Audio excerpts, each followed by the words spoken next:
Comment dévoiler une réalité cachée, inaccessible aux journalistes? Nous avons choisi de nous infiltrer dans les lieux où les caméras ne sont pas les bienvenues. Eh les gars, on est filmés, faites gaffe là! Au départ de cette enquête, une simple interrogation. Pourquoi les actes de violence se sont-ils multipliés dans les manifestations françaises ces dernières années? Voici les images que tout le monde connaît. En tête du traditionnel cortège syndical, un groupe d'individus habillés tout en noir, visage masqué, on l'appelle le Black Bloc. Destruction de vitrines, affrontement avec les forces de l'ordre, la présence du Black Bloc s'accompagne toujours de violence. Impossible de le filmer de l'intérieur, en caméra ouverte. Nous avons donc décidé d'infiltrer le Black Bloc. Qui sont ses membres? Comment s'organisent-ils? Et quelles sont leurs motivations?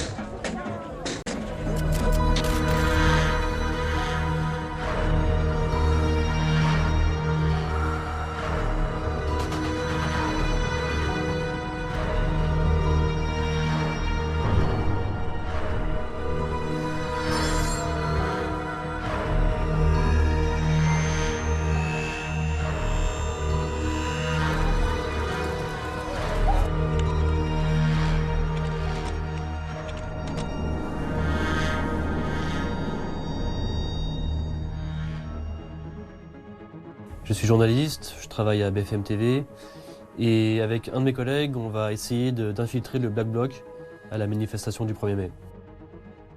Pour vraiment ne pas être identifiable, on s'est habillé comme un membre du Black Bloc, c'est-à-dire des lunettes de protection, donc des masques FFP2.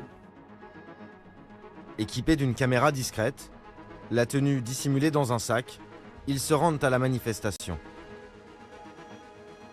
Donc on arrive en métro 3/4 d'heure avant le début de la manifestation. On passe le cordon de policiers, là il vérifie nos sacs. Je suis sûr que le policier a dû voir mon cahier noir et des affaires de protection, mais il n'a strictement rien dit. On est passé en 2 secondes. Les forces de l'ordre recherchent avant tout les objets pouvant servir d'armes ou de projectiles. Le filtrage policier passé, nos 2 journalistes infiltrés rejoignent le cortège de tête. Ils vont documenter de l'intérieur les actions du Black Bloc sans jamais y participer. Assez rapidement, on a décidé de revêtir nos caouets noirs, mettre nos masques, capuches. Chaque membre fait un peu comme il le sent. Il n'y a pas de mot d'ordre, clairement, hein. C'est assez anarchique. Il y avait des personnes qui se changeaient comme nous, un peu sur le bas-côté, sans discrétion. Et puis d'autres qui faisaient beaucoup plus attention, qui se mettaient sous des parapluies pour être un peu couverts par les membres. En quelques minutes, des centaines de silhouettes noires apparaissent. Le Black Bloc naît à ce moment-là. Il est éphémère et n'existe que le temps de la manifestation. Tant que ses membres ne commettent aucune infraction, les forces de l'ordre ne peuvent pas intervenir pour les disperser. Tous les âges et toutes les catégories sociales sont représentés. Des hommes, mais aussi beaucoup de femmes. Les témoignages des membres du Black Bloc sont rares. L'un d'eux a pourtant accepté de répondre à nos questions à certaines conditions. Aucun contact téléphonique, et nous devons également garantir son anonymat. Nous l'appellerons Max. Il affirme avoir participé à une 50aine de Black Bloc depuis 10 ans. De manière évidente, je m'appelle pas Max, mais ce sera comme ça qu'on s'appellera aujourd'hui. Je suis né en région parisienne, et c'est moi qui vous sers vos spritz et vos cocktails sur les terrasses où les bières elles coûtent très cher. Le bloc, c'est une méthode d'action, c'est pas un mouvement politique, c'est pas un groupe organisé, c'est juste des gens qui n'ont pas envie de marcher avec les cortèges syndicaux, qui décident d'avancer ensemble derrière la couleur noire pour anonymiser les gens. On ne connaît pas les gens autour de nous, il n'y a pas d'organisation ni horizontale ni verticale, mais c'est assez large à l'intérieur, hein. Il y a des écolos, il y a des anarchistes, des communistes, il y a des gens qui sont juste des démocrates déçus. Et je dirais que c'est une forme de colère qui rassemble les gens et de solidarité. Tout s'improvise dans le cortège, comme on peut le constater nos 2 journalistes infiltrés. Avant le départ, des membres du bloc font le tour et proposent des munitions. Il y a une personne qui est venue avec un paquet de gâteaux vides et dans lequel il y avait un feu d'artifice ou chandelle romaine, on n'a pas pu bien voir. Ouais, mais là, je le connais, moi. On en a. À partir du moment où on est habillé en noir, on fait partie du bloc. Et donc il y a une solidarité instinctive. Nos 2 journalistes refusent les explosifs. Mais ceux qui en acceptent sont formés rapidement si nécessaire. On peut voir ici l'un des membres expliquer à une femme le fonctionnement d'un mortier d'artifice. Ça, on fait ça. Après, tu le tiens comme ça, avec tes gants. Tu l'as vu, il faut que ça parte comme ça dans le sens de l'équipe. On a 15. Il y a une gauche, ça lui met en 4 en même temps. Ça part pas dans le cortège, n'importe où. Et si ça jette, le cortège, ouais, derrière, même après, je t'avais... Parce que tu l'as encore sur toi, tu jettes dans une plaque d'égout, dans un truc sur les côtés, on va sortir. Le cortège de tête s'élance au rythme de chants antifascistes, comme ce slogan italien historique.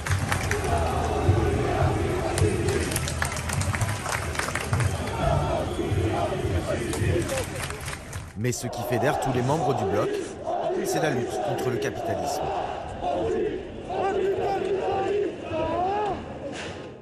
On cherche à avoir notre moment d'histoire à nous, notre grand soir, comme on l'appelle un peu souvent.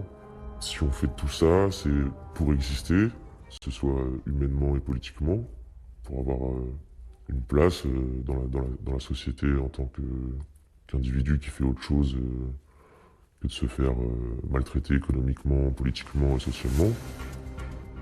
Max a participé à l'un de ses premiers blocs en 2016. À cette époque, les syndicats sont dans la rue pour protester contre la réforme du Code du travail, la loi El Khomri. Apparaissent alors dans les cortèges des individus en noir qui s'en prennent au commerce et cherchent l'affrontement avec les forces de l'ordre.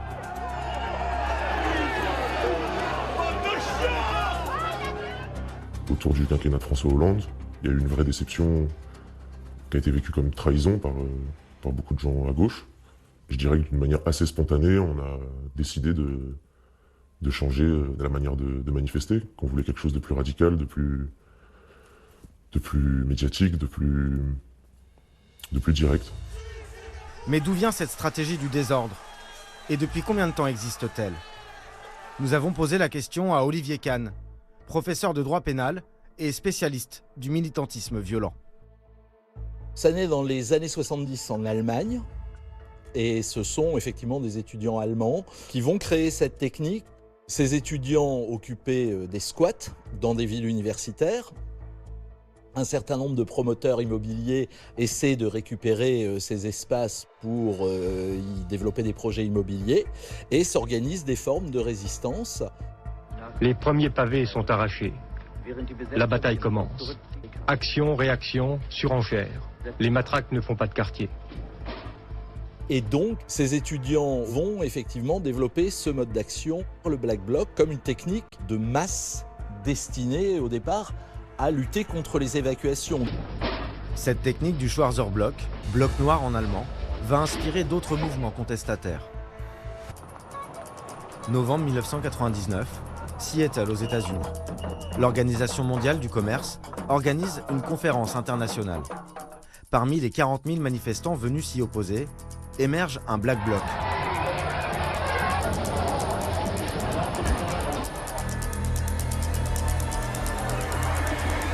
Pour la première fois lors d'un tel événement, les négociations sont éclipsées par l'ampleur des protestations.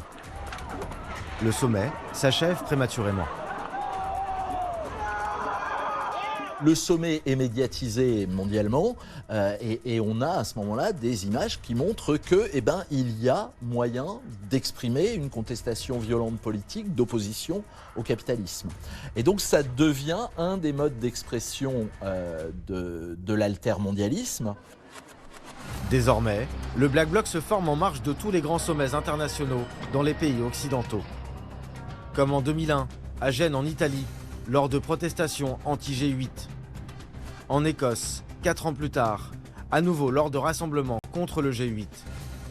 Ou à Vichy en 2008, en marge d'un sommet européen sur l'immigration. Depuis 1999 à Seattle, des dizaines de Black Blocs ont surgi un peu partout en Occident mais uniquement lors des grands rendez-vous altermondialistes. Particularité française, le Black Bloc vient se greffer aux mouvements sociaux traditionnels, au point d'éclipser les syndicats. Comme lors du défilé du 1er mai en 2018. Ce jour-là, un bloc de plusieurs milliers d'individus surgit et va même prendre la pose pour les photographes. Ils sont plusieurs centaines, si ce n'est 1 000 sur ce pont d'Austerlitz. Et vous l'entendez, vous le voyez sûrement, ils lancent des pétards, ils utilisent des fumigènes aussi. Puis Vous avez toute la symbolique, donc tous les gens en noir, avec les bâches de protection plastique destinées à résister à d'éventuelles charges, mais surtout au canon à eau de la préfecture. Et puis toute l'ironie moqueuse qui accompagne ce genre d'activisme, puisque vous avez au centre de la manifestation une banderole. Cette fois-ci, on s'est organisé, donc sous-entendu, arrêtez de raconter n'importe quoi sur le Black Bloc. Ça y est, vous en vouliez, on vous en donne un.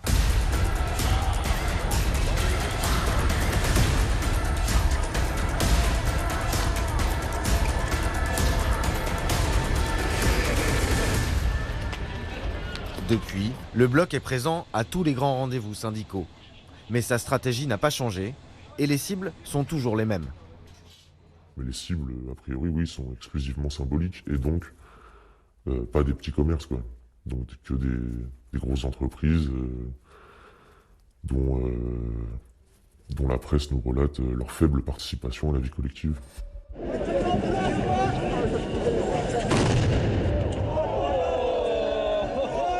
Les fast-foods, les grandes enseignes de prêt-à-porter, les banques, tous les symboles du capitalisme.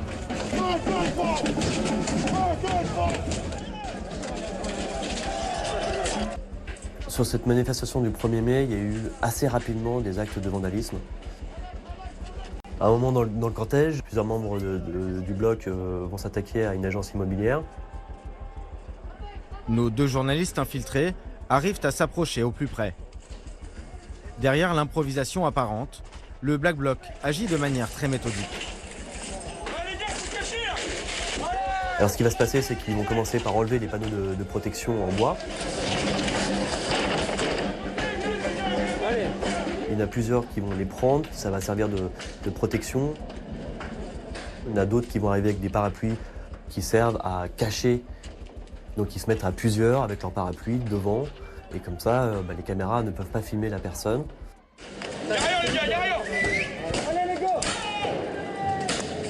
En fait, il y a une peur du média parce que les images des médias sont souvent réutilisées dans les tribunaux pour condamner des gens à des peines plus ou moins lourdes. Donc effectivement, je dirais qu'on n'aime pas beaucoup quand les caméras sont un peu trop près.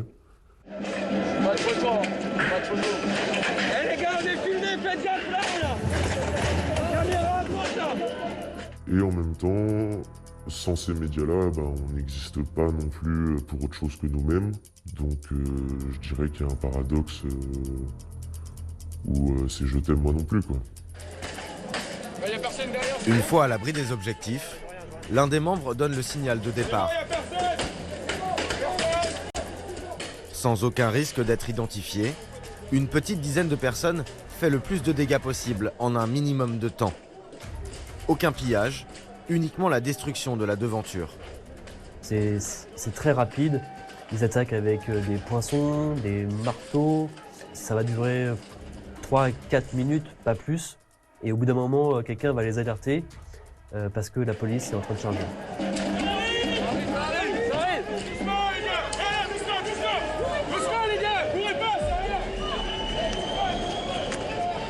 Le petit groupe se disperse et réintègre le Black Bloc sans être inquiété. Parfois, la dispersion se fait dans le chaos et l'un de nos journalistes infiltrés va en faire les frais quelques minutes plus tard.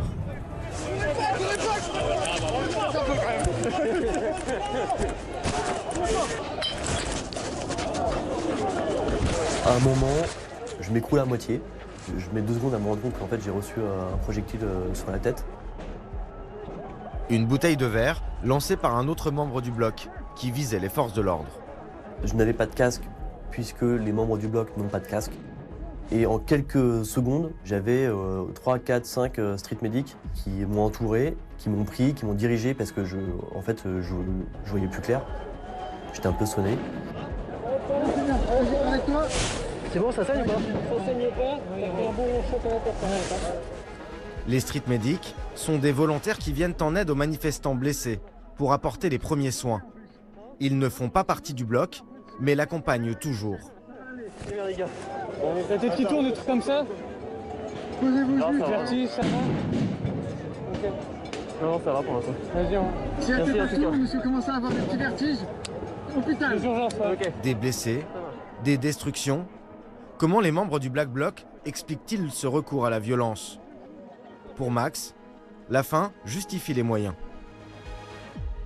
On n'aime pas cette violence. C'est juste qu'on n'a rien trouvé de mieux pour avancer, et pour exister médiatiquement et politiquement.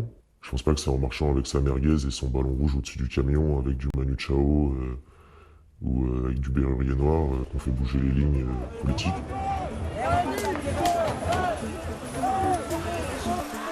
La violence du bloc est aussi dirigée contre l'autorité de l'État.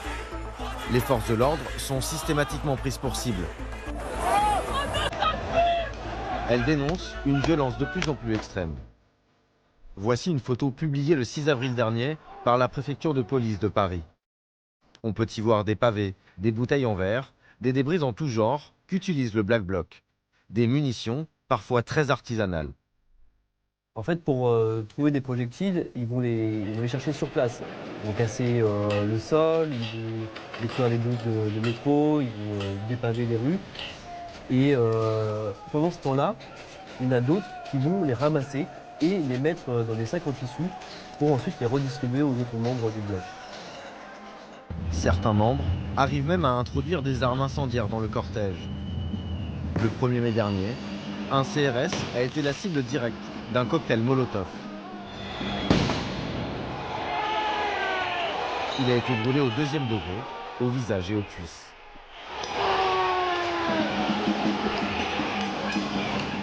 Freddy Léfy est CRS.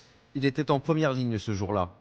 Lui et 5 collègues de sa compagnie ont été blessés pendant cette manifestation. Ces gens-là viennent nous agresser, en fait. Ils viennent pas nous affronter, ils viennent nous agresser. Ce sont des agresseurs. La manif du 1er mai, j'ai vu pas mal de mes collègues avoir peur. Peur pour leur vie, peur pour les collègues. On voit ça en face. On se dit merde. Le 1er mai, on s'est retrouvé face à une déferlante que j'ai jamais vue en 18 ans de CRS, en fait. D'une violence inouïe. Là, on sentait bien qu'ils étaient venus pour se faire du flic, en fait, entre guillemets, pour parler vulgairement. Ils étaient venus pour tuer. Non, il n'y a aucune volonté de tuer les forces de l'ordre. Nous, on est juste en opposition de fait avec eux. C'est-à-dire que nous, on a des volontés révolutionnaires. Eux, c'est la force contre-révolutionnaire effective. Donc, de fait, l'amitié est plutôt faible entre nous, mais il n'y a personne qui veut tuer les flics. Hein. Les molotovs, les boules de pétanque, les choses qui sont tout le temps citées par les forces de l'ordre et le ministère de l'Intérieur, c'est des choses qui sont absolument marginales. C'est pas du tout quelque chose... Je ne veux pas dire que ça n'existe pas, parce que oui, ça existe, mais c'est pas du tout quelque chose que tout le monde fait, et encore moins que tout le monde veut faire. Le 1er mai, 259 forces de l'ordre ont été blessées dans la capitale. Au-delà des affrontements physiques, 4 lettres omniprésentes dans le bloc résument l'hostilité à leur égard.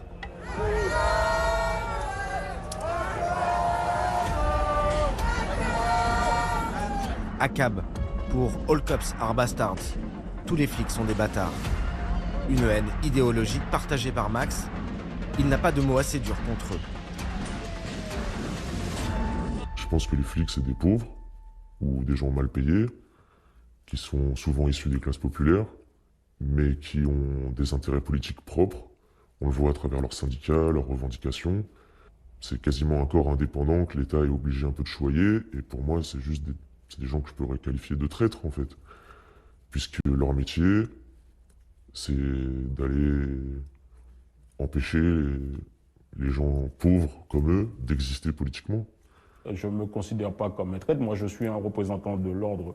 Je suis au service de la République, je suis au service des concitoyens. Le jour où il sera en difficulté, cette personne, le jour où il aura un problème, que ce soit un accident, que ce soit une agression, que ce soit un truc, il va se retourner vers qui? Il se retournera vers forcément un poste de police. Il va appeler le 17. Après 6 heures passées dans le Black Bloc, nos 2 journalistes décident de mettre fin à l'infiltration.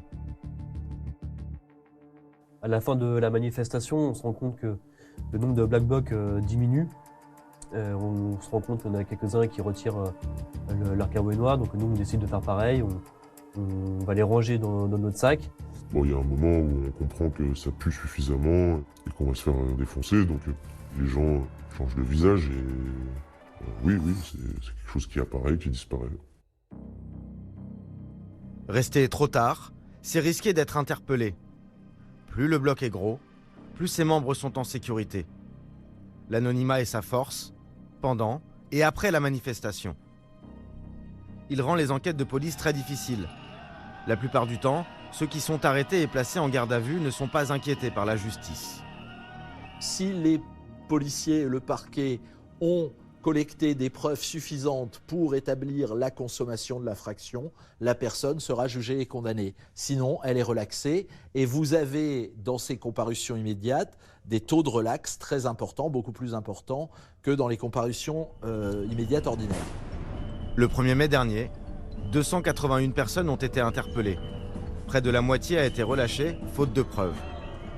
Pour le ministre de l'Intérieur, la réponse judiciaire n'est plus adaptée. Gérald Darmanin a relancé l'idée d'un arsenal législatif destiné à s'adapter aux nouveaux usages des manifestants. En clair, une nouvelle loi anti-casseurs pour tenter de faire disparaître le Black Bloc des manifestations françaises.